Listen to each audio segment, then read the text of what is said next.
Grüße im Namen Jesu, meine Brüder und Schwestern. Römer Kapitel 6, Vers 19 sagt, gleich wie ihr euer Glieder begeben habet zum Dienst der Unreinigkeit und von einer Ungerechtigkeit zu anderen, also begebet auch nun euer Glieder zum Dienst der Gerechtigkeit, dass sie heilig werden. Von Geburt an tragen unsere mentalen Prozesse und Emotionen die Auswirkungen der Sünde. Babys und Kinder reagieren auf Situationen, die davon abhängen, wie sich die Umstände in diesem Moment auf sie auswirken. Zu oft reagieren sogar wir Erwachsenen auf andere Menschen und Anlässe in erster Linie oder ausschließlich danach, wie diese Menschen und Ereignisse ihnen Unannehmlichkeiten bereiten oder ihnen zugutekommen. Dieser Standpunkt ist ein Produkt der Sünde. Es geht nur um mich. Wenn wir aus Wasser und Geist wiedergeboren werden und so zu neuen Schöpfungen in Christus werden, haben wir dieselbe Körper. Aber wir werden angewiesen, unser Verstand und unser Herz neu auszurichten. Wir können sie nicht mehr so verwenden wie zuvor. Wir müssen lernen, als spirituelle Menschen zu denken und zu reagieren, nicht als nicht erlöste Menschen, aber als neue. Diese erfordert Arbeit und deckt viele Bereiche ab. Aber heute möchte ich mich auf das Gedächtnis konzentrieren. Jesaja Kapitel 40, Vers 28 sagt, weißt du nicht, hast du nicht gehört? Der Herr, der ewige Gott, der die Ende der Erde geschaffen hat, wird nicht müde noch matt. Sein Verstand ist unausforschlich. Gott sagte, erinnerst du dich nicht? Hast du nicht gehört? Er wusste, dass den Israeliten gesagt worden war, und er wollte, dass sie sich daran erinnerten. Das Gedächtnis ist ein mächtiges Werkzeug, aber wir müssen es richtig verwenden. Es kann mächtig für das Böse oder für das Gute sein. Aber wir sind dafür verantwortlich, wie es in uns wirkt. Die Hebräer hatten kein Wort für Geschichte über seine Vergangenheit. Dieses Wort kommt im hebräischen Alten Testament nicht vor. Stattdessen verwendete sie das Wort erinnern oder Denkmal. Die Erinnerung war nicht nur eine Aufzeichnung der Vergangenheit, sondern ein Teil ihres Lebens. So ist es bei uns. Gott gab uns das Geschenk der Erinnerung und die Erinnerung ist ein wesentlicher Bestandteil der Beziehung. Freundschaften, Ehen und Familien bauen auf gemeinsamen Erfahrungen auf. Lachen, Vertrauen, gemeinsames Leid, gemeinsame Reisen, ob physisch oder emotional oder beides, bilden den Rahmen, der unser Leben in das Leben anderer einbindet und umgekehrt. Aber diese Erfahrungen würden keine Beziehungen schaffen, wenn sie sofort vergessen würden. Wir sehen dies in extremer Form bei der Alzheimer-Krankheit. Der Körper ist immer noch da und manchmal ist er jahrelang weitgehend gesund. Aber mit dem Verlust des Gedächtnisses verliert die Person mit dieser Krankheit den Halt auf ihrer Seite mit Beziehungen. Aber das Gedächtnis beeinflusst mehr als unsere Interaktion mit anderen Menschen. In vielen Fällen bestimmt es unsere Einstellung und die Art und Weise, wie wir auf den Alltag reagieren und ihn betrachten. Schauen wir uns an, wie der Herr möchte, dass wir diese Fähigkeit nutzen. 2. Mose, Kapitel 8, Vers 2. Und gedenke alles des Weges, durch den dich der Herr, dein Gott, geleitet hat, diese 40 Jahre in der Wüste, auf dass dich demutigte und versuchte, das kund würde, was in deinem Herzen wäre, ob du seine Gebote halten würdest oder nicht. Die Kinder Israels erlebten viele gute und schlechte Erfahrungen, als sie nach dem verheißenen Land reisten. Sie hätten traurig auf verlorenen Angehörige zurückblicken können. Sie hätten mit Angst auf Gottes Urteilen zurückblicken können. Oder sie hätten frustriert auf unzählige Tage zurückblicken können, in denen sie hier und da gewandert sind.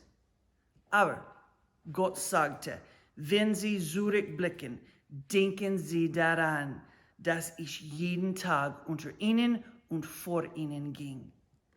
Er korrigierte sie, fütterte sie und lehrte sie, aber er gab sie nie auf. Jede Situation sollte in Bezug auf die Hand Gottes in ihr erinnert werden. Wir können zurückblicken und sagen, ich kann nicht glauben, dass ich das getan habe. Wir müssen jedoch hinzufügen, aber Gott hat mich weitergelehrt, mir geholfen und mich durchgebracht. Verschwende keine Wildnis. Diese Zeit kann dein Herz offenbaren und Gottes Gesetz darin etablieren.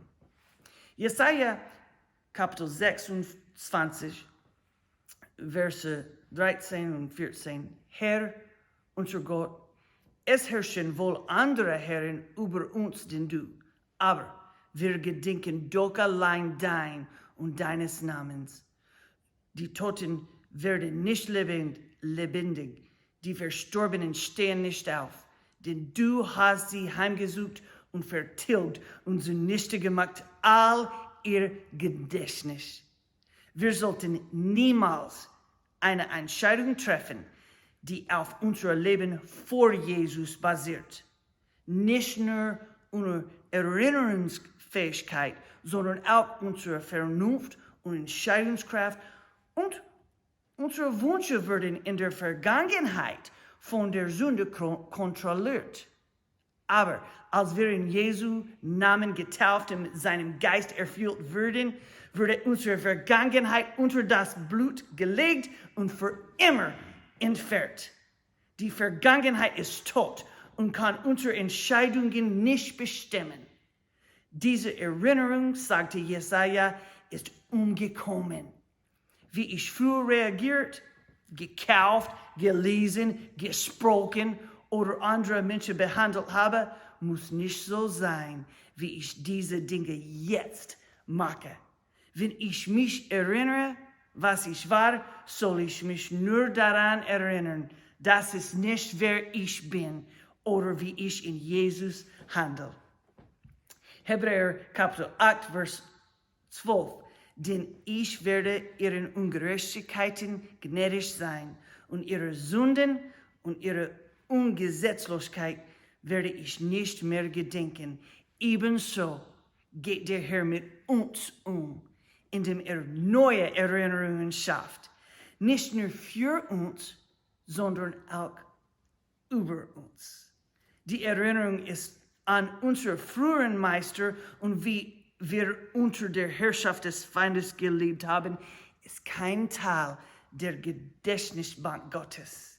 Er hat das gelöst. Ehre sei Gott, danke Jesus. Amen, Amen. Der Prophet Jeremia kann uns helfen, die Erinnerung auf seine Reise zu verstehen. Klagelieder, Kapitel 2, Vers 18 und 19. Ich sprach, mein Vermögen ist dahin und meine Hoffnung auf den Herrn. Gedenke doch, wie ich so elend und verlassen, wie Vermut und Galle getränkt bin. Das Verweilen in vergangenen Sorgen bringt immer Depression mit sich. Wir können einen sonnigen Tag in Finsternis verwandeln, indem wir uns auf vergangenen Verletzungen konzentrieren. All können wir jetzt alles tun, sie zu ändern. Vers 20. Beständig denkt meine Seele und ist niedergebeugt in mir. Die Erinnerung an eine negative Vergangenheit dient uns nur, weil sie uns zur Umkehr bringt. Wie kann es jetzt anders machen? Wie kann ich diese Situation dazu bringen, Gott zu verherrlichen? Wenn wir anfangen, dieses Elend in göttliches Handeln umzuwandeln, kann die Traurigkeit nicht bleiben. Verse 21 bis 23. Ich nehme es zu Herzen, darum hoffe ich noch. Die Güte des Herrn ist's, dass wir nicht gar aus sind. Seine Barmherzigkeit hat noch kein Ende, sondern sie ist alle Morgen neu und deine Treue ist groß. Jeremia sagte, ich habe die Chance, von vorne zu beginnen. Sah sich und sagte, heute ist ein guter Tag, weiterzufahren und nachzuschauen. Erinnerung, die Gott verherrlicht, weckt Hoffnung und Lob fließt. 1. Chronik, Kapitel 16, Vers 4. Und König David, bestellte vor der Lade des Herrn einige von den Leviten als Diener, dass sie den Herrn des Gottes Israel gedächten und ihn priesen und rühmten. David ernannte Leute, aufzunehmen. Das war natürlich lange vor Musikstudios mit Aufnahmegeräten, aber die König wollte, dass jemand die treue und liebevollen Taten, die Gott ihnen zeigte, im Auge behält. Es reicht nicht aus, nur zu danken und zu loben, wenn wir gesegnet sind. Wir müssen absichtlich notieren und uns erinnern. Der Herr muss nicht erinnert werden, aber wir werden ermutigt und gestärkt, wenn wir uns bewusst an seine Güte erinnern. 4. Mose, Kapitel 15, Verse 37 bis 40. Und der Herr sprach zu Mose, rede mit den Kindern Israel und sprich zu ihnen, dass sie sich Quasten machen an den Zipfeln ihrer Kleider, samt allen ihren Nachkommen, dass ihr sie ansieht und gedenket aller Gebote des Herrn und tut sie und heilig sein eurem Gott. Das Gedächtnis ist nicht passiv. In Träumereien treiben wir dahin und lassen zufällig Gedanken in unseren Geist eindringen. Aber die Erinnerung ist beabsichtigt. Wir sollen Gedenkstätten schaffen, die uns immer wieder Gottes Wort und Güte zurückbringen. Einige Leute führen ein Gebetstagebuch, andere haben Token wie Gebetstücher oder Karten aus Gebetsboxen mit besonderen Botschaften. Mentale Tinte verblasst schnell, besonders wenn wir mehr Dinge haben, an die wir uns erinnern müssen.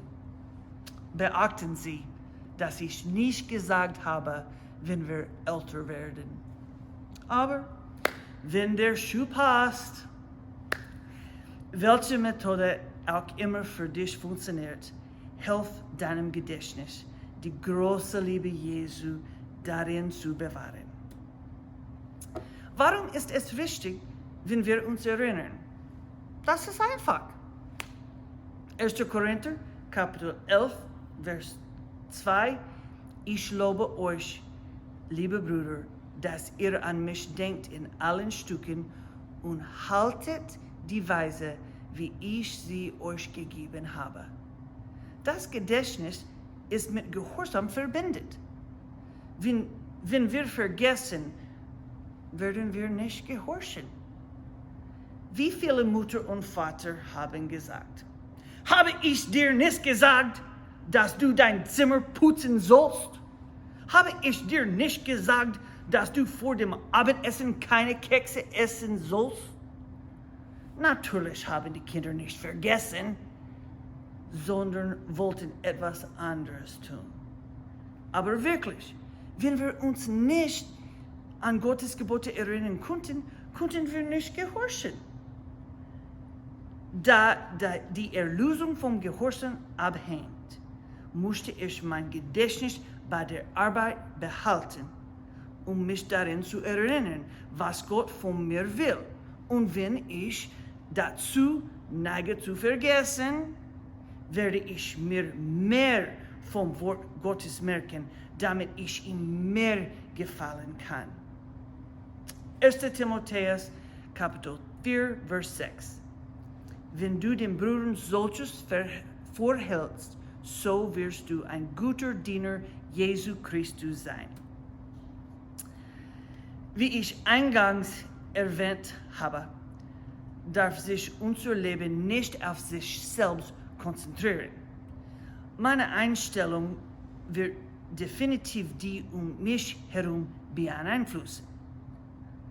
Deshalb sagte Paulus zu Timotheus, dass wir die Pflicht haben, anderen zu helfen, sich zu erinnern.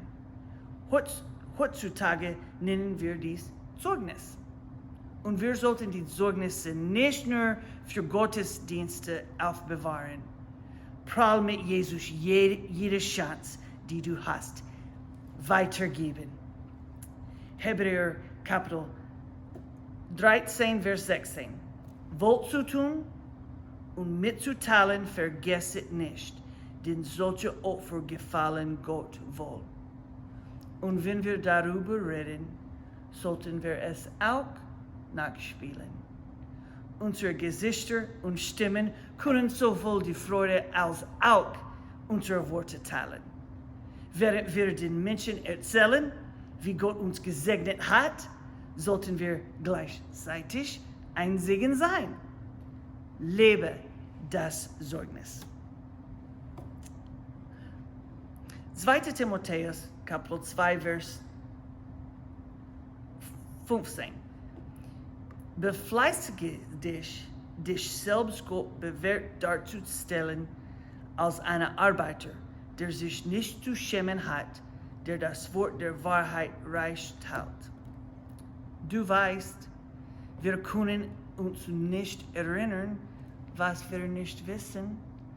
Wir sind verpflichtet, Gottes Wort in unsere Herzen zu legen.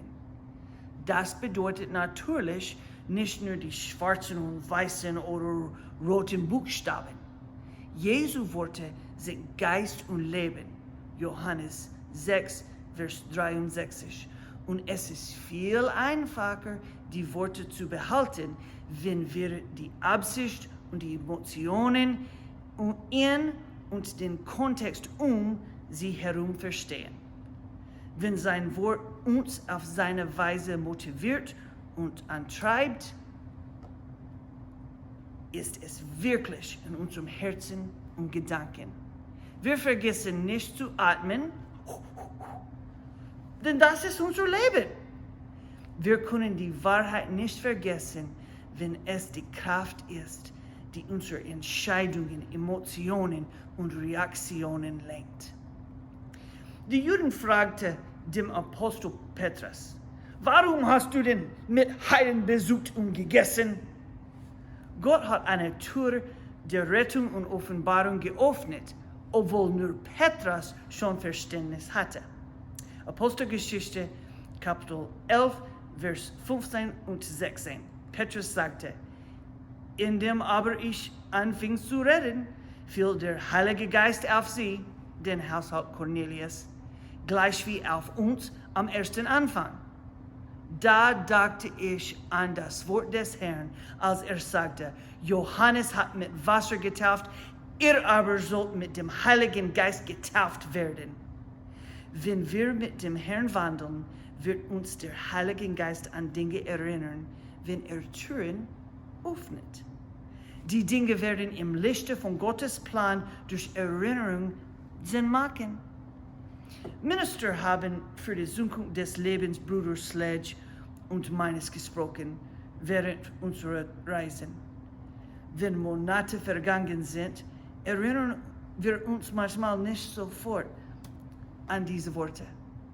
Aber wenn uns von Gott oder einem anderen Minister Gelegenheit gegeben werden, die dieses Wort bestätigen, geweckt der Herr die vorherigen Aussagen und lässt uns wissen, darüber habe ich gesprochen. Ich schreibe gerne die Versprechen und wenn sie erfüllt oder bestätigt sind, kann ich zu meinem Notizbuch zurückkehren und sagen, siehe hier, Gott hat uns davon erzählt. Sein Geist hilft uns zu erinnern. Amen. Danke, Jesus. Aber wir sind nicht die Einzigen, die sich erinnern. Malachi, Kapitel 3, Vers 16. Aber die Gottesfürchtigen trösten sich untereinander also. Der Herr merkt und hört es, und vor ihm ist ein Denkzettel geschrieben für die, so den Herr fürchten und an seinen Namen gedenken. Der Herr erinnert sich auch und schreibt in sein Buch. Ich musste ihm viele gute Erinnerungen geben, indem ich rede und denke. Amen. Offenbarung 15, Verse 2 und 3. Und ich sah wie ein gläsernes Meer mit Feuer gemischt, und die Überwinder über das Tier und über sein Bild und über die Zahl seines Namens an dem gläsernen Meer stehen. Und sie hatten Harfen Gottes, und sie singen das Lied Mose, des Knechtes Gottes, und das Lied des Lammes, und sagen, groß und wunderbar sind deine Werke, Herr Gott Allmächtiger. Gerecht und wahrhaftig deine Wege, o König der Nationen. Das Lied, das wir im Himmel singen werden, ist das Ergebnis des Sieges durch Prüfung hier. Dies gibt uns Hoffnung in der Prüfung und macht uns fit, dort zu singen. Das Lied kommt durch die Erinnerung, das Wissen der Erlösung, die die Engel nie erlebt haben. Ein Gedicht in einem alten Buch hat im Laufe der Jahre zu meinem Herzen gesprochen. Es ist auf Englisch und ich kann es nicht reimen lassen, wenn ich es übersetze. Aber seine Bedeutung ist folgende. Kommt die Mitternacht mit Dunkelschatten, Jesus kommt auch dir zur Seite und gibt dir ein neues, schönes Lied. Er wird mitsingen. Wenn das Musik wegen deiner Schwäche verschwindet, fortfährt der Herr es und mischt es mit seiner. Viele Söhne des Lichts sagen im Himmel über das Lied, ich habe in der Nacht es gelernt.